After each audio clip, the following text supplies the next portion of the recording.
Hello guys, എങ്ങനെയുണ്ട് എൻ്റെ outfit? എൻ്റെ തൊപ്പിയുണ്ടോ? ഇന്ന് മോൻ്റെ അംഗൻവാടിയിലെ ക്രിസ്മസിൻ്റെ പരിപാടിയാണ്. അപ്പോൾ 2 മണിക്കാണ് കേക്ക് മുറിയും ഫ്രണ്ടിനെ തിരഞ്ഞെടുക്കൽ. അതിൻ്റെ ഒരു ഔട്ട്ഫിറ്റാണ് ഇത് കേട്ടോ. എങ്ങനെയുണ്ട്? ഈ ടോപ്പ് ഞാൻ ഫ്ലിപ്കാർട്ടിൽ നിന്ന് വാങ്ങിച്ചതാണ്. ജസ്റ്റ് 250 ഉള്ളൂ കേട്ടോ. എങ്ങനെയുണ്ട് എൻ്റെ ഔട്ട്ഫിറ്റ്? എല്ലാവർക്കും ഇഷ്ടമായി? കൊള്ളാമോ? ഇനി അടുത്ത വിശേഷങ്ങൾ നമുക്ക് അവിടെ ചെന്നിട്ട് കാണാം കേട്ടോ. ഞാൻ എത്തുമ്പോഴേക്കും നമ്മളെ മക്കളെ ഡ്രസ്സൊക്കെ മാറ്റി കൊടുത്തിട്ടുണ്ടായിരുന്നു. എല്ലാവരും റെഡ് കുട്ടപ്പന്മാരായിട്ടുണ്ട്. ഇതാണ് ഞങ്ങളെ പുൽക്കൂട് കേട്ടോ. അമ്മമാരും ടീച്ചേഴ്സും കൂടി ഒരുക്കിയതാണ്. ഇനി പരിപാടിയിലേക്ക് കിടക്കാം. അതുപോലെ തന്നെ പെരുന്നാൾ ആഘോഷം, അതുപോലെ ക്രിസ്മസ് ആഘോഷങ്ങളെല്ലാം നമ്മൾ മലയാളികൾ മാത്രമാണ് ഇങ്ങനെ ആഘോഷിക്കുന്നത്. മറ്റ് സംസ്ഥാനങ്ങളിൽ ഒന്നും ഇതേപോലെ ഒരു മതത്തിൻ്റെ ആചാരം അവർ മാത്രം നടത്തുന്ന രൂപത്തിലാണ് ഇപ്പം കാണാൻ വേണ്ടി കഴിയുക. പക്ഷേ മലയാളികൾ എല്ലാ ആഘോഷവും എല്ലാ ജാതി വ്യത്യാസം ഇല്ലാതെ എല്ലാ കാഴ്ചയാണ് നമുക്ക് കാണാൻ കഴിയുന്നത്. അതിൻ്റെ കാലഘട്ടത്തിൽ പല സംസ്ഥാനങ്ങളിലും അതുപോലെ തന്നെ അതിൻ്റെ ചെറിയൊരു. ഇനി അടുത്ത പരിപാടി എന്താണെന്ന് വെച്ചാൽ ക്രിസ്മസ് ഫ്രണ്ടിനെ തിരഞ്ഞെടുക്കലാണ് കേട്ടോ. എല്ലാവരും ഓൾറെഡി ഗിഫ്റ്റ് വാങ്ങി വെച്ചിട്ടുണ്ടായിരുന്നു. അപ്പോൾ അവിടെ ചെന്നിട്ടാണ് നമ്മൾ തിരഞ്ഞെടുക്കുന്ന പരിപാടി നടക്കുന്നത് കേട്ടോ. അപ്പോൾ ഗേളും ബോയും ഉള്ളത് കാരണം എന്ത് വാങ്ങുന്നുള്ള കൺഫ്യൂഷനൊക്കെ ഉണ്ടായിരുന്നു എനിക്ക്. പക്ഷേ ഞാൻ കോമൺ ആയിട്ടാണ്, ബോയ് ആണെങ്കിലും ഗേളായാലും മക്കൾക്ക് യൂസ് ചെയ്യാൻ പറ്റുന്ന ഗിഫ്റ്റാണ് ഞാൻ വാങ്ങിയത്. എന്താണെന്ന് വെച്ചാൽ ഒരു പെൻസിലും പെന്നൊക്കെ ഇട്ട് വെക്കുന്ന ഒരു ബോക്സും അതിൻ്റെ കൂടെ ഇറേസർ, സ്കെയിൽ, ബുക്ക് ഒക്കെയാണ് ഞാൻ വാങ്ങിക്കൊടുത്തത് കേട്ടോ. എൻ്റെ മോന് കിട്ടിയ ഫ്രണ്ട് ഏതാണെന്ന് വെച്ചാൽ ശിവതയായിരുന്നു. ശിവതേൻ്റെ ഫ്രണ്ടാണ് ഏതൻ. പക്ഷേ ഏതന് കിട്ടിയത് ലാമി ആയിരുന്നു കേട്ടോ. പക്ഷെ അവൻ്റെ ബെസ്റ്റ് ഫ്രണ്ട് ആരാന്ന് വെച്ചാൽ അത് ഫെർമി ആയിരുന്നു. ഭാഗ്യവശാൽ അവനെ കിട്ടിയില്ല.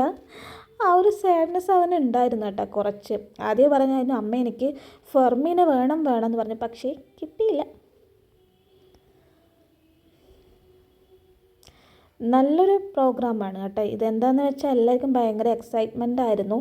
ആരെ കിട്ടും എന്നൊരു ആകാംക്ഷയും പ്രതീക്ഷയും എല്ലാം ഉണ്ടാവുമല്ലോ. അപ്പം നല്ല രസമായിരുന്നു കേട്ടോ. ഇനി ഈ പരിപാടി കഴിഞ്ഞാൽ എന്താണെന്ന് വെച്ചാൽ കേക്ക് കട്ട് ചെയ്യണം. അതെല്ലാം കഴിഞ്ഞാൽ പിന്നെ പിള്ളേരുടെ ഡാൻസ്. അതോടുകൂടി ഈ പരിപാടി അങ്ങ് എൻഡ് ചെയ്യും കേട്ടോ. ഇതാണ് ഇവൻ്റെ ക്രിസ്മസ് ഫ്രണ്ട് കേട്ടോ, ലാമി.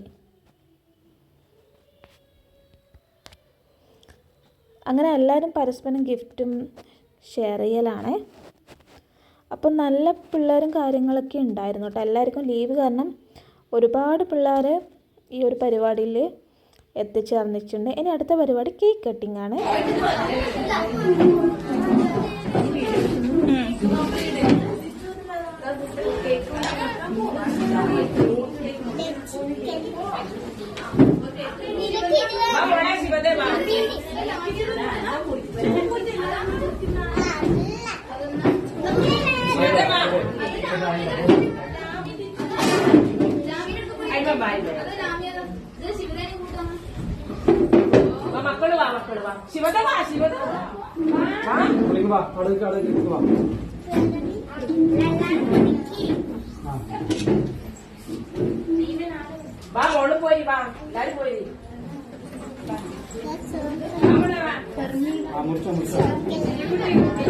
അങ്ങനെ ഒരു പീസ് കേക്ക് എനിക്കും കിട്ടിയേട്ടാ. ഞാൻ ഹാപ്പിയാണ്.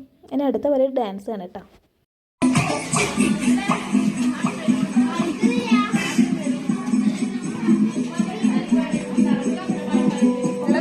അങ്ങനെ പരിപാടിയെല്ലാം കഴിഞ്ഞ് ഞങ്ങൾ വീട്ടിലെത്തിയിട്ടുണ്ട്. അപ്പോൾ ഇനി അടുത്ത പരിപാടി എന്താണെന്ന് വെച്ചാൽ ഗിഫ്റ്റ് തുറന്ന് നോക്കണമല്ലോ. ഇവരും ഭയങ്കര എക്സൈറ്റ്മെൻറ്റിലാണ് കേട്ടോ. എന്താണ് കിട്ടുക എന്നുള്ളൊരു ആകാംക്ഷയാണ് എനിക്കും ഉണ്ടത്. അങ്ങനെ നമ്മൾ ഗിഫ്റ്റൊക്കെ തുറന്നിട്ടുണ്ട് കേട്ടോ. ഇതാണ് ഏതിന് കിട്ടിയ ഗിഫ്റ്റ്. അപ്പോൾ എല്ലാവർക്കും ഹാപ്പി ക്രിസ്മസ്.